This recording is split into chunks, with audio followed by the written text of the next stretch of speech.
In news just coming in, we are hearing that Mr. Tomar, the controversial law minister Arvind Kejriwal has been backing so far, is going to resign. Let's take a first reaction from the BJP with me here in the studio.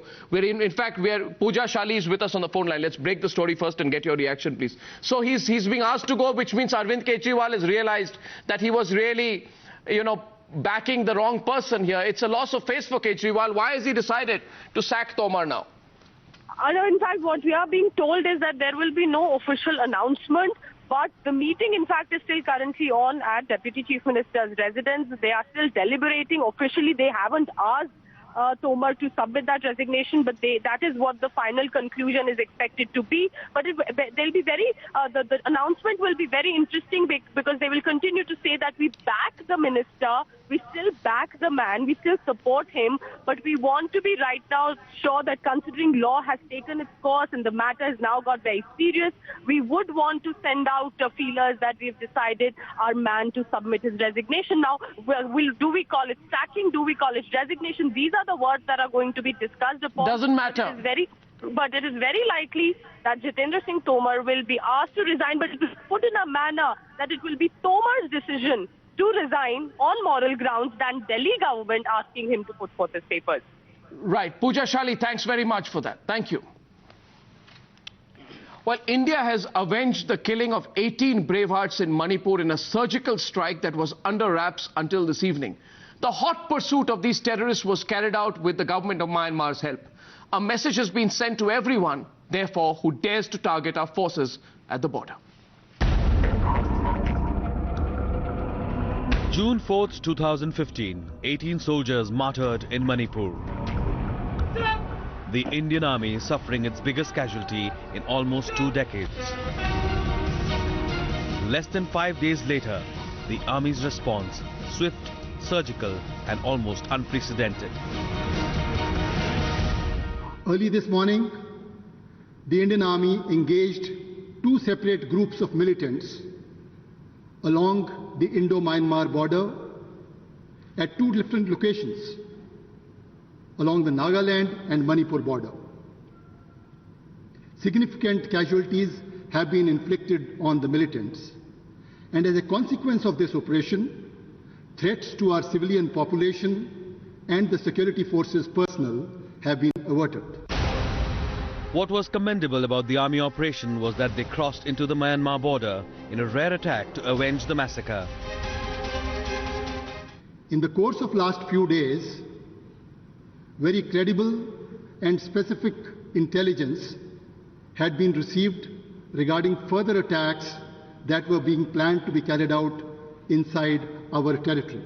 In view of this imminent threat, it was mandatory that an immediate response was warranted. And based on the intelligence that had been gathered by us, we conducted operations to counter these attacks. The go-ahead for surgical strikes were given at the highest level in the government and was conducted in coordination with the Myanmar regime. We would like to compliment the Defence Forces for their bold and courageous decision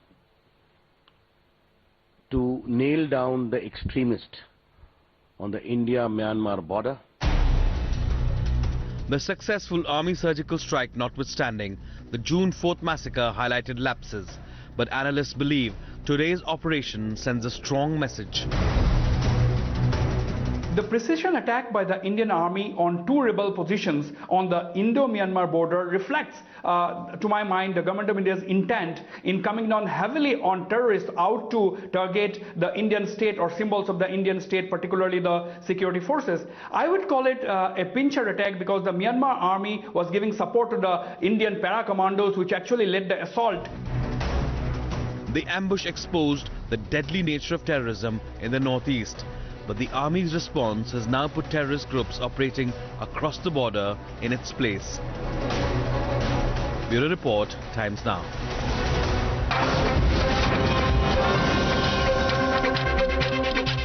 Rajyavardhan Singh Rathore, Minister of State for Information and Broadcasting, with me live now. Mr. Rathore, just a clarification right at the start. Can you hear me, sir? Mr. Rathore? Mr. Rathore, can you hear me? This is Arnab here.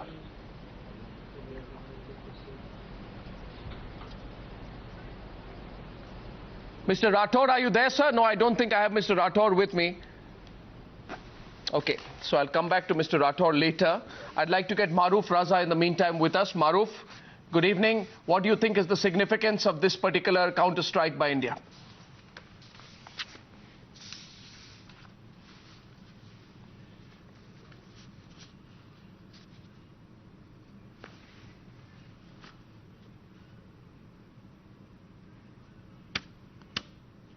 I'll just do a quick recap while I wait for the phone lines to be brought back. Viewers will remember that 20 soldiers of the Indian Army were killed in an ambush, which had happened in the Chandel district of Manipur bordering Myanmar. The incident happened on the 4th of June 2014. 11 others were injured. Several of them were then in a serious condition. These soldiers were from the 6th Battalion of the Dogra Regiment. They were on redeployment move when IEDs blew up their army vehicles. And today, we had a statement which came in from the Director General Military Operations confirming that India had carried out surgical strikes on the Myanmar side. Rajyavardhan Singh Rathore, I think I have you back with us right now, Minister of State for Information and Broadcasting. Good evening. Is the audio line clear now, Mr. Rathore? Yeah, I can hear you, yeah. Yeah. Mr. Rathore, just want to clarify this. This is an Indian Army operation in which we kept the Myanmarese government informed beforehand, or we informed them after? Let that be an element of surprise, and let me just say that it was a special forces operation that was carried out inside Myanmar territory on specific intelligence, which stated that there are perhaps 2 camps with a large number of militants preparing for another attack on the Indian soil. Such attacks will no longer be tolerated. Hence, it was historic and a very brave decision by the Prime Minister to go in hot pursuit and annihilate those camps, and that's exactly what was done. Well, this is the first time we're hearing of effective hot pursuit, which has been cleared by the Prime Minister. The obvious next question will be then, if there are people who target our men from the Myanmar side and we carry out hot pursuit, what about those who target our men from the Pakistani side? I think this is a message enough for any such nation that harbors terror intentions towards our country. Be it our soil or be it our citizens anywhere in the world, they will be protected. And we will always be friendly towards countries, but when required, we will carry out strikes and we will strike at the heart of the enemy if required. So you're saying it should be a message. We know that there are more than safe havens, there are training centers and there are launch pads for terrorism in Pakistan. Are you saying that this should be a message for Pakistan? This is a message for everyone who needs to get this message. If they ask a question, we will give them a response. I'm talking specifically of Pakistan. The army's resolve to counter-attack today is admirable, but I also know, and you know, Rajyavardhan Singh Rathore, that this happens with a certain kind of political leadership. The political leadership of the previous government did not ratify hot pursuit. Our approach was different. Now that you have, the political leadership has given a go-ahead for hot pursuit, a comparison with Pakistan will certainly stand, Mr. Rathore. So I ask you again, should the government of Pakistan and all the terror havens in Pakistan and the terrorist groups in Pakistan get a message from the Myanmar hot pursuit case? You're absolutely right. We have a very capable army. We needed a very capable leader, and we have them both now. And if that satisfies you, that if I be very specific about my neighbors, then of course, if Pakistan attempts such strikes into India, we will strike back at the time and place of our own choosing. Mr. Rathore, what this proves, this particular counter-strike, and there is around the country, there is a lot of support for what you've done. You've not just avenged our men, but you've sent a very clear message not to mess around with us. It also proves that the government is putting its stern words on retaliation into action. You're not just playing to the gallery. You're not just talking big. There's some genuine commitment to taking on terrorism emanating from outside our borders. Now, is there thinking at different levels that are going on this whole issue? And is your approach going to be a little bit more aggressive? Because previous governments have actually watered down our covert abilities. Is your approach going to be more aggressive on that front? In fact, we will keep the we will keep the options to ourselves. When we need to be friendly, when we need to be aggressive, is entirely dependent on us, and that's why it's an entire effort of a nation, and therefore it must be seen with that prism, that it's not a political party, but it's Government of India standing for the entire nation. Now, Mr. Rajavardhan Singh Rathore, the fact of the matter also is that violence in the northeast has been a constant. And while there is a lot of focus on Kashmir and the terrorism that comes from the other side, violence in the northeast has been a constant. Most of these groups have operated in the past from Bhutan before they were cleaned up, as you are aware, and they have been operating from Myanmar, some people say with Chinese help. Will there be a greater focus on the gun-running operations and the terror groups which are operating in the northeast and quickly moving into their hideouts across the border? These operations take into account every aspect of it, which includes intelligence, which includes the paramilitary forces, and obviously the army, and army as well as the Air Force, I would add. Therefore, every factor would be considered to keep the nation safe. And at the end of it, the difference is of a political will, and which is very much there today. Well, I think on this particular subject, you'll have every political party and every citizen's support. Mr. Rajavardhan Singh Rathore, heartening to see the government action of India hitting back. I thank you. And you must be proud too, as a former army man yourself, at the action that has been taken by our brave forces. Anything you'd like to say to our army and to all other citizens watching this today after what you've done, what your government has done? Well, we all are very, very proud of every Indian soldier who serves today and who has laid down his life for our nation. And we will protect them and their families. Mr. Rathore, thank you very much. Thank you. You're watching the News Hour Special Edition, Debate Number 2 on Times Now, Super Prime Time. Maruf, my first question is to you. You're the expert on the subject. The first question will, of course, be now the corollary question to Pakistan. It's been done vis-a-vis Myanmar, but then if the same example is to be put, I think the minister was quite clear out there. He's a former army man. He knows what he's talking about. He says the message should also go to Pakistan. Will Pakistan get the message?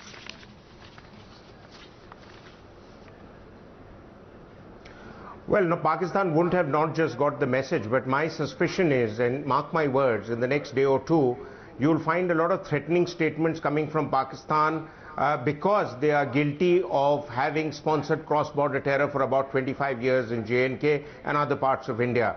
But quite clearly, the situation of what was enacted in Myanmar is a bit different from what is in Pakistan. Firstly, here we had the approval and cooperation of the government in Myanmar, which is not necessarily going to be the case in Pakistan because it's always been a state of denial.